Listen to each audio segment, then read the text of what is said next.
Thanks for making Locked On Yankees your first listen every day. We are free and available on all platforms. This episode is brought to you by Spotify Green Room. Download the Spotify Green Room app and find one of our Locked On rooms. On today's show, we're looking back at two big games from 25 years ago this week. We'll be discussing last night's NLCS game and doing a kind of sort of preview of tonight's ALCS game.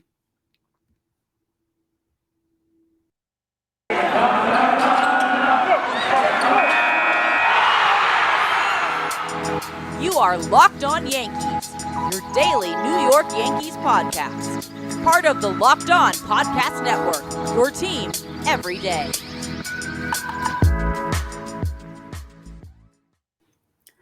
Happy Friday, everyone. It's Stacey, the host of Locked On Yankees. Welcome to the show. If you don't know who I am, I've written for Baseball Prospectus, the Hardball Times. I've had stuff on ESPN. I even wrote a few articles in a commemorative Derek Jeter magazine the last year that he played for the Yankees, which was pretty cool because seeing my last name, and if you're looking on YouTube, you're seeing it right now, seeing it in glossy print was pretty exciting. So yeah, those are my credentials. My dad was a Bronx-born Yankee fan, started going to Yankee games in the 1940s. As a young child, his mom would send him to the old stadium with a bag of lunch and I believe a dime to sit in the bleachers. I think it was a dime. Or was it a nickel? Could have been a nickel back then because, that was a really long time ago. So, yeah, let's discuss stuff that's going on in baseball right now, like last night's NLCS game. It was like two games. The first 3 innings felt like it was a death march for the Dodgers. And not only that, the first 2 innings took an hour, which Rob Manfred probably was twitching somewhere because you know how he doesn't like things to be long. And I was afraid that game was going to be 6 hours. I was afraid it was going to set the record for the longest ever 9-inning game. And then it was like the Dodgers were asleep and then they suddenly woke up. Not that I haven't seen anything like that happen because we saw that happen with a game, I believe it was against the Royals this season, the Yankees against the Royals, where they seemed to sleep for the first 7 innings and then they suddenly started scoring. And it felt similar in the Dodgers-Braves game. Dodgers had their backs against the wall. They needed to win the game. Otherwise, they would have been eliminated. It was sort of not a repeat of last year, but seems similar to last year because the Braves had a 3-1 lead over the Dodgers and then ended up losing that series. Now, last year was a lot different because the games were being played they were in Texas, right? The NLCS was in Texas and then the World Series was in Texas and the ALCS was in San Diego, if I'm remembering correctly. And, not a lot of fans in the stands and it wasn't the same kind of vibe. Dodger Stadium also felt dead. But then again, when your team goes down 2-0 in the first inning, you have Joe Kelly on the mound with his weird mustache. He looked like he looked like a villain from a Western. It almost reminded me of Val Kilmer in Tombstone, kind of. Who else? It reminded me of someone else too, but he just looked ridiculous. Then he left the game with an injury. The Dodgers are dropping like flies, by the way, with their injuries. So that was another issue that made the first 2 innings, or the first few innings, take so long. And I keep saying this. I'm so glad I'm not a fan of either one of these teams because this series has been a roller coaster. Now, the funny thing about it was that it was similar to the night before, except the night before, the Braves exploded for 9 runs. And then last night, the Dodgers exploded for 11. And the big culprit last night, Chris Taylor hitting 3 home runs. Of course, Chris Taylor would hit 3 home runs in an NLCS game. He didn't hit a 4th. I believe he struck out, right? Yeah, I think he struck out in his last at bat, but it was a pretty good game. I mean, you want the series to go long, I don't know. I know a lot of people are sick of seeing the Dodgers. They're sick of the Dodgers having another chance to be in the World Series. I know people I don't know if people would no, I don't know if they would prefer to see the Braves and the Red Sox. I know I wouldn't. Um, but I think they're just sick of the Astros and the Dodgers always being either the last guy standing or close to it, you know? At least last year there was a bit of a reprieve with the Dodgers playing the Rays, but the Astros have made it to the ALCS 5 times in a row now, and it's like, "Okay, enough." Which is what I'm sure everyone was saying in the late 90s about the Yankees, "Okay, it's enough." Like, actually, I can say that's true because in 2002 when they lost to the Angels in the division series, people were like, "My god, finally, they're not in a World Series." The last time they weren't was 1997. Like, "Oh my god, we got a break from the Yankees." So, yeah, it would be nice to get a break from the Astros. I don't see that happening.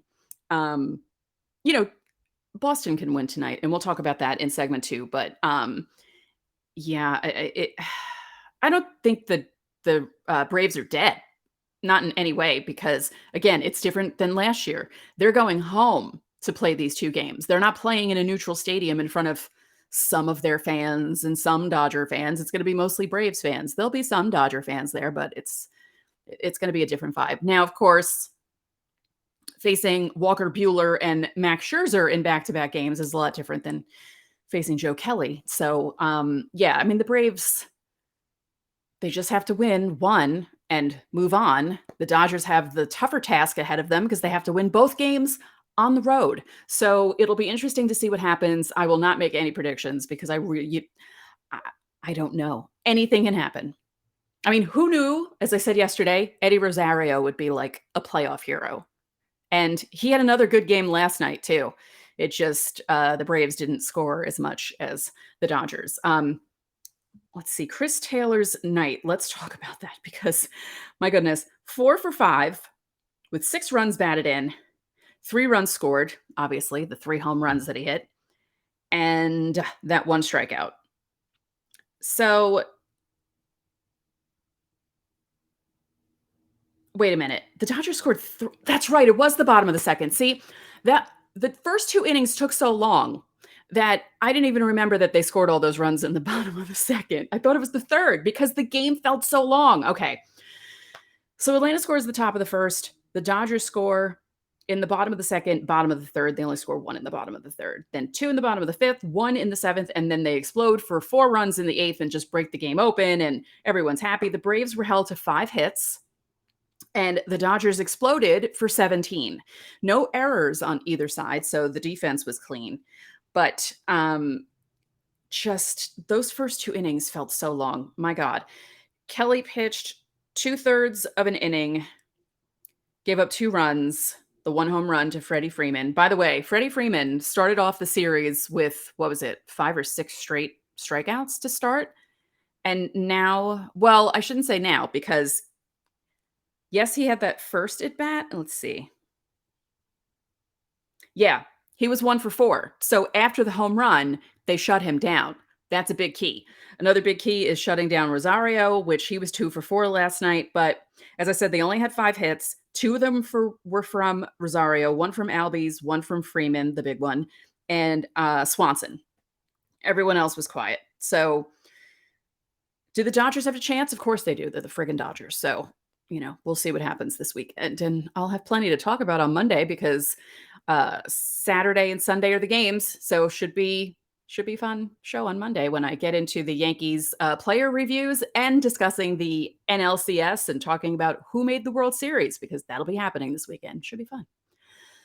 So, are you sick of things being slow? Because slow is just right if you're on vacation, a sloth, or describing QuickBooks. More like slow books. It sucks you in and it slows you down with manual processes, integration difficulties, and glitchy delays that leave you scrambling for the numbers you need.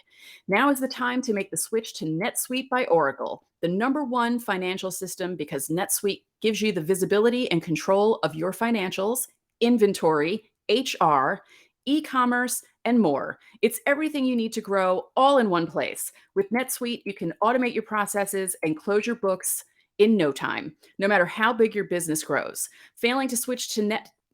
Failing to switch to NetSuite will leave you stuck trying to make sense of your books while your competitors sprint ahead.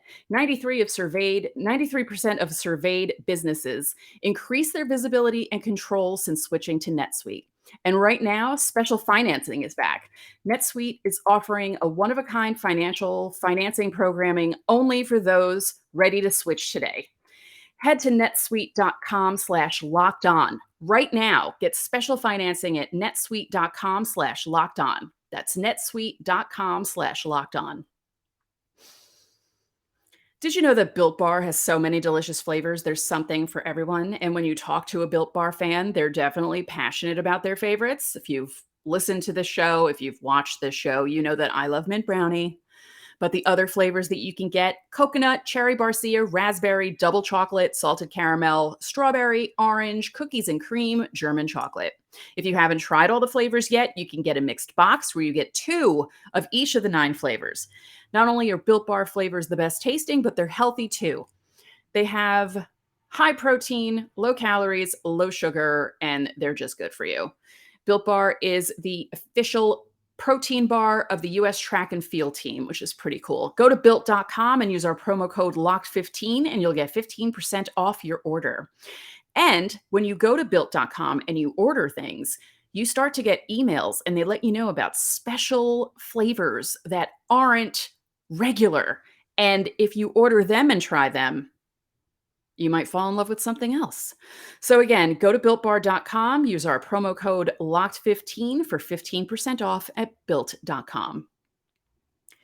Thanks again for making Locked On Yankees your first listen every day. We're free and available on all platforms.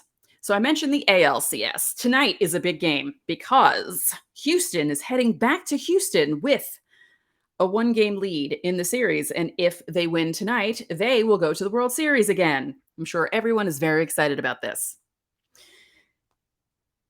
All right, maybe not. Only people in Houston are excited about this. No one else in baseball is excited about this. So tonight's matchup is Luis Garcia against Nathan Evaldi.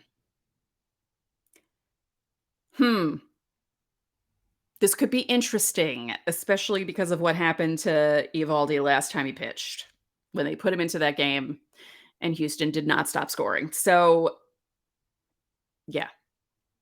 I don't know. I can't make any predictions about this either because there's been an issue in the playoffs with starting pitchers not lasting as long as they normally do.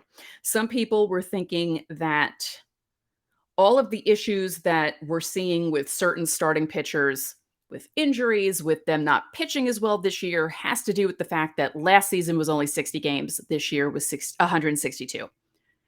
That could be it. Some of the guys that you saw not pitching well, it might not have just been the sticky stuff being taken away. It could have been other reasons for it. Like, there's a big difference between 60 games and 162 games. And yes, these guys are used to playing 162 games, but the previous season was very strange with not playing in front of fans, playing in different places. You know, Toronto had to play in Buffalo. Other teams had to go to Buffalo. Buffalo's not really it's not a major league stadium, and different things that were going on. And the conditioning was different because the season didn't start until July. And it was just, I think it does play a role in what happened this season. And I think you'll see some of the guys who had issues in 2021 improve in 2022. Some guys didn't have problems. Good for you. And I'm sure some of the pitchers who have problems and watching these other guys who didn't have any issues in 2021 were thinking to themselves, yeah, good for you. So I don't know. Yeah, Evaldi is so hot and cold. You know, he could come out tonight and pitch, 7 innings of 1-run ball, but then he could also come out and pitch 2 innings of 5-run ball. So it's just the playoffs have been a real, and you say it all the time in the playoff start that they're a real crapshoot, but it feels like that way more this season. I don't know why, but yeah.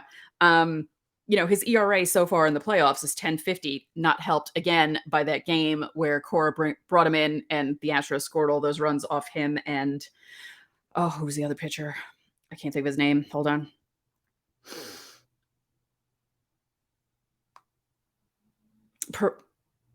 Wait a minute. Oh, no, that was the different game. Hold on. It was Tuesday night's game. Wait a minute. That's right. One game was 9-1, and that was just, a bad game. The other game was not the 9-2 game. That was the game that Evaldi came in. Okay. See, all these scores being similar is confusing me. Yeah, Perez. That's right. Because Evaldi pitched, he got 2 outs. Perez got 1 out, and they gave up 7 runs. 6 of them earned in an inning. So again, you know, I can't make predictions about this. And it's hard for me as a Yankee fan. I was trying to explain this to my brother last night.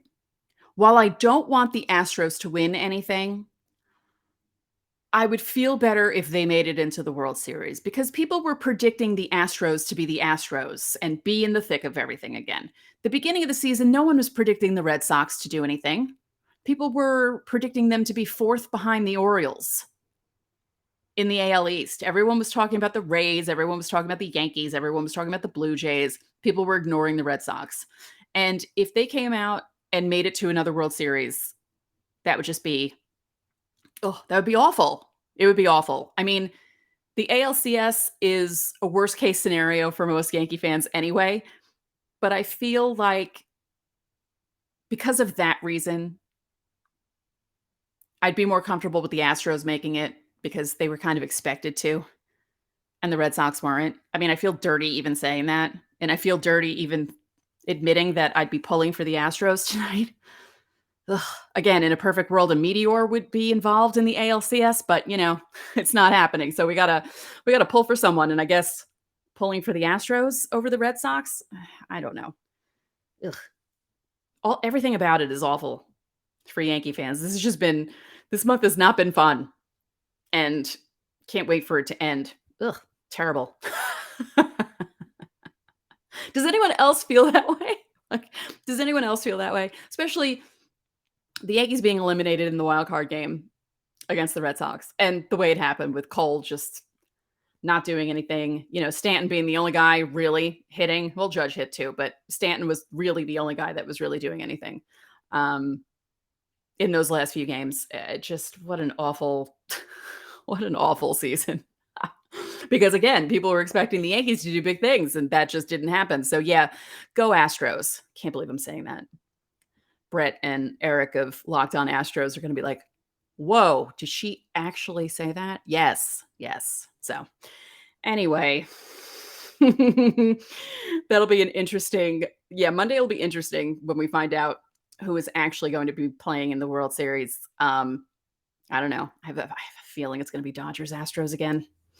I might be wrong, but that's my gut. We'll see. We'll find out on Monday. So BetOnline is back and better than ever. There's a new web interface for the start of the basketball season with more odds, props, and lines than ever before. BetOnline remains your number one spot for all the basketball and football action this season. Head to our new updated desktop or mobile website to sign up today and receive your 50% welcome bonus on your first deposit. Just use our promo code LOCKEDON to receive your bonus. From basketball, football, baseball postseason, NHL, boxing, and UFC, right to your favorite Vegas casino games. Don't wait to take advantage of all the amazing offers available for the 2021 season. BetOnline is the fastest and easiest way to bet on all your favorite sports. BetOnline, where the game starts.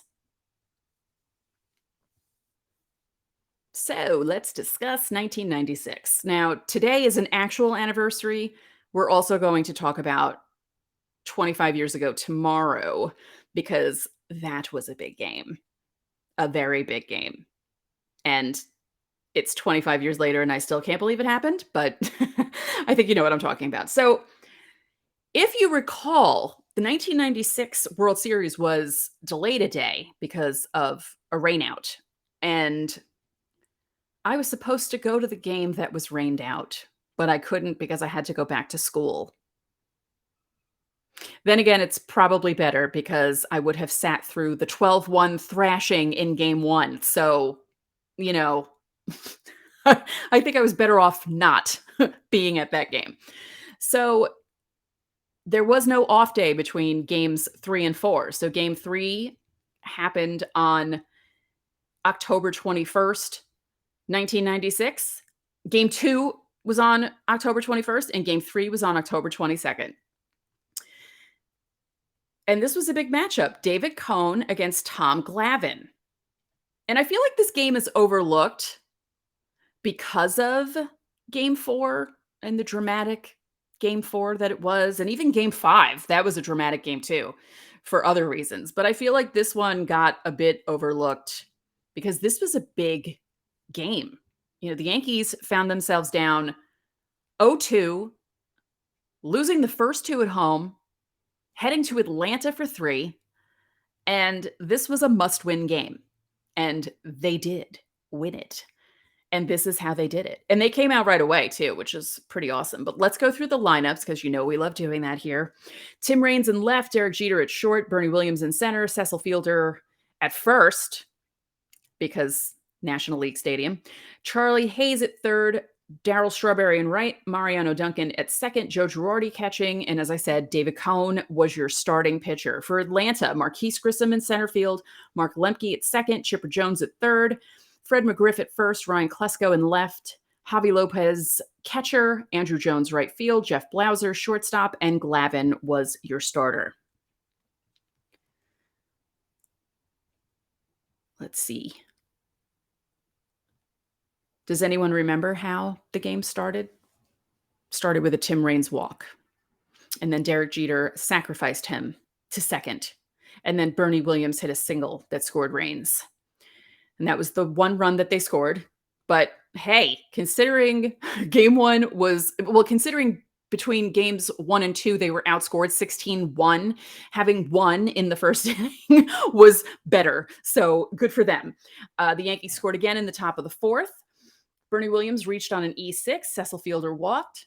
Charlie Hayes lined out, but Bernie made it to third. And then Darryl Strawberry hit a single that scored Bernie. Fielder made it to second. Then Mariano Duncan struck out.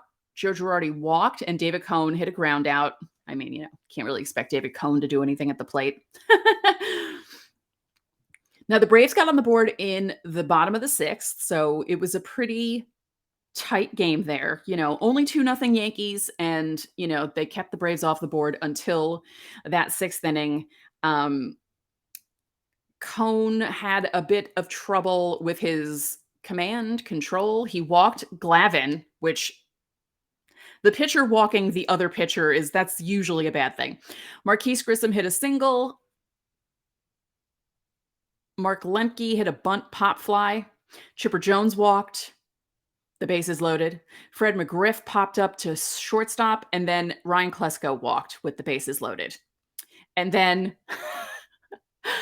this was a very strange inning, and I kind of remember it, but 25 years ago.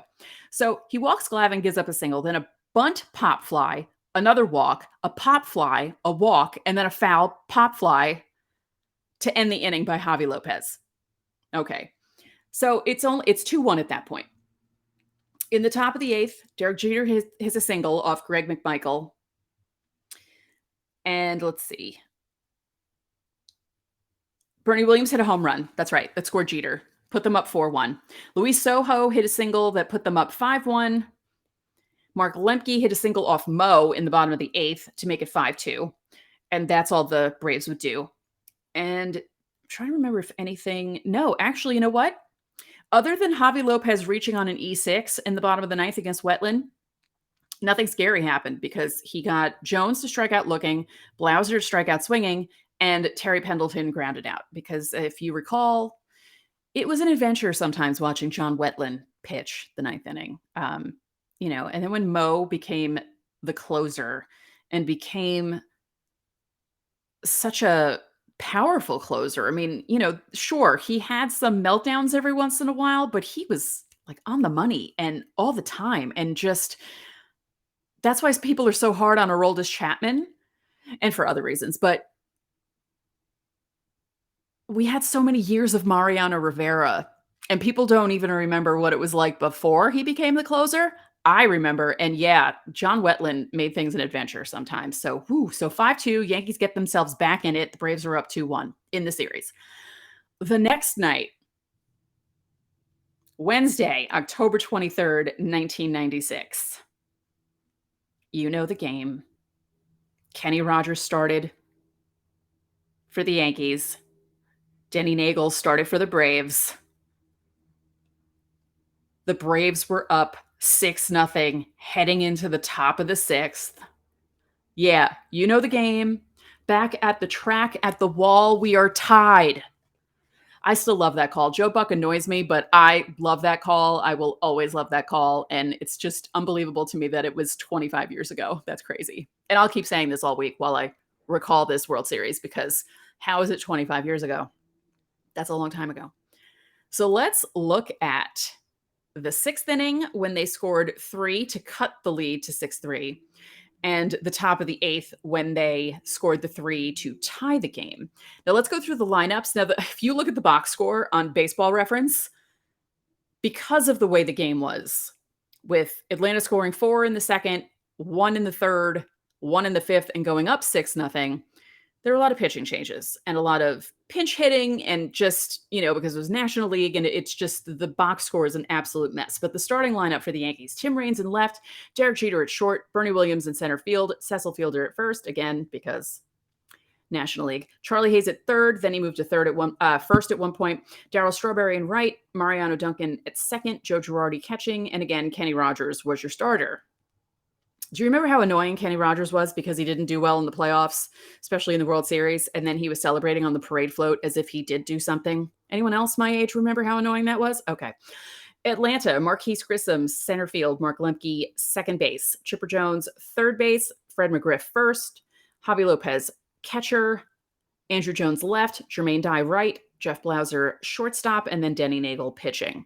Now, they didn't have as many pinch hit pitching changes as the Yankees did. The Yankees, again, the box score is just an absolute mess. Now, considering all the scoring that was done in this game, the Yankees were 4 for 12 with runners in scoring position. They left 13 on base. And the Braves were 3 for 12 with runners in scoring position, and they left 8 on base.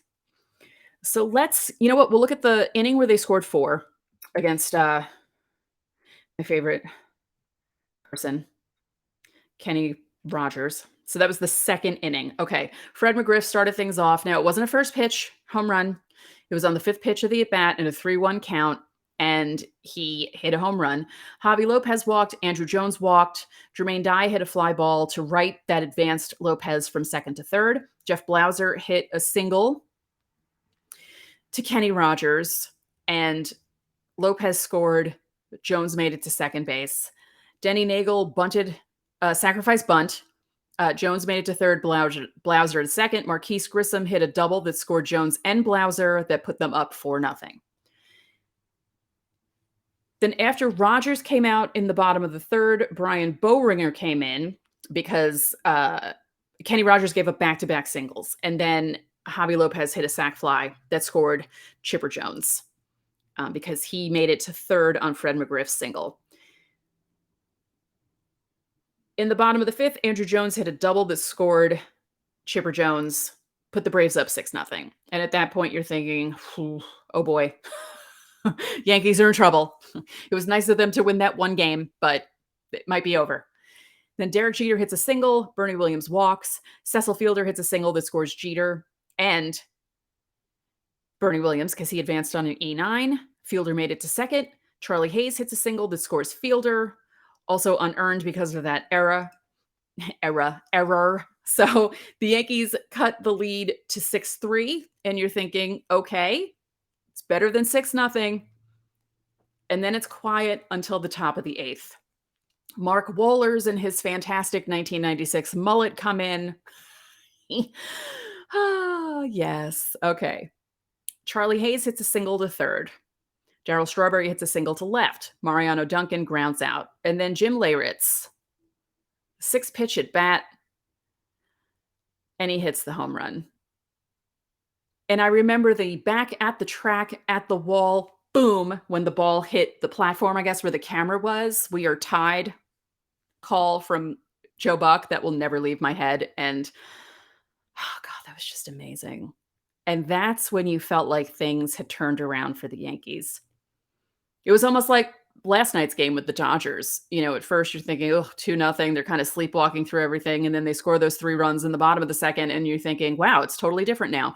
And even the Yankees just tying the game, especially because they were down 6-0, that was a big deal because of the way the first 2 games went. So they tie the game. Mike Aldretti pinch hits for Jeff Nelson. Wow, that's a blast from the past. He hits a ground out, then Tim Raines grounds out to end the inning. So they make it through the 8th, the bottom of the 8th, top of the 9th, bottom of the 9th, and then the top of the 10th, the Yankees. You all remember this very well. You must, right? If you're around then. Jim Leyritz grounds out, Graham Lloyd grounds out. You don't expect Graham Lloyd to hit anything. Tim Raines walks. Derek Jeter hits a single. Raines makes it to second. They intentionally walk Bernie Williams, so they walk the bases loaded. Then Wade Boggs comes in to pinch hit for Andy Fox. And he works a walk. And the Yankees go up 7-6. And it was at this time that my housemate Tim looked at me and said, "Do you need a paper bag? Are you okay?" That was his thing during the playoffs that year. Anytime I looked like I was stressed out, "Do you need a paper bag? Are you okay?" That was the moment. During Boggs's at-bat, waiting for him to do something, anything at that point. And he works the walk. Yankees go up 7-6. And then Brad Klontz comes in. See, that's a name I don't remember. Charlie Hayes reaches on an E3, that weird pop fly between second and first, and Jeter scores. Yankees go up 8-6. Graham Lloyd started the inning. He struck out Ryan Klesko. John Wetland gives up a single to Andrew Jones. Then Jermaine Dye hits a fly ball to left field, and Terry Pendleton hits a fly ball to left field. Now, is that the one where Raines landed on his ass, right, to end the game? I think that's what that was. Yeah. So the Yankees win. They tie the series. And then the rest is history, but we'll discuss that on Monday. So I still can't believe it's just amazing to me that it was 25 years ago, because in some ways it feels like it was 25 years ago. It looks like it was 25 years ago. And then in other ways, it doesn't seem that long ago. It's kind of sad that we're getting to the point where the Yankees dynasty was that many years ago. And, you're looking back on it like people in the 90s were looking back at the 70s. Yikes. Yeah, the Yankees need to get back to winning, okay? Is anyone from the Yankees watching this? Can we do that, please? Because I miss it a lot. So as I said, player reviews will be starting next week. We'll be talking about the World Series because that'll be starting next week. We'll be honoring the Yankees winning their first World Series in 18 years in 1996, because that anniversary is coming up and there's a fun story to tell about that game. So we got a lot of good stuff coming up. So that's it for this episode of Locked On Yankees, which is part of the Locked On Podcast Network, your team every day. I'd like to remind you that you can listen to the show in Apple, Google, Odyssey, Spotify, Stitcher, or anywhere else you get your podcast. You can watch us and subscribe to us on YouTube. And when you get into your car, you can tell your smart device to play podcast Locked On MLB. Now you can make your second listen Locked On MLB. Paul Francis Sullivan, please call him Sully, brings you his unique perspective on the major leagues, both past and present, and it's free and available on all platforms. One more thing, if you could be so kind, please rate the podcast and spread the word about this podcast to your fellow Yankee fans. We would really appreciate it. Enjoy your weekend, and I will talk to you all on Monday.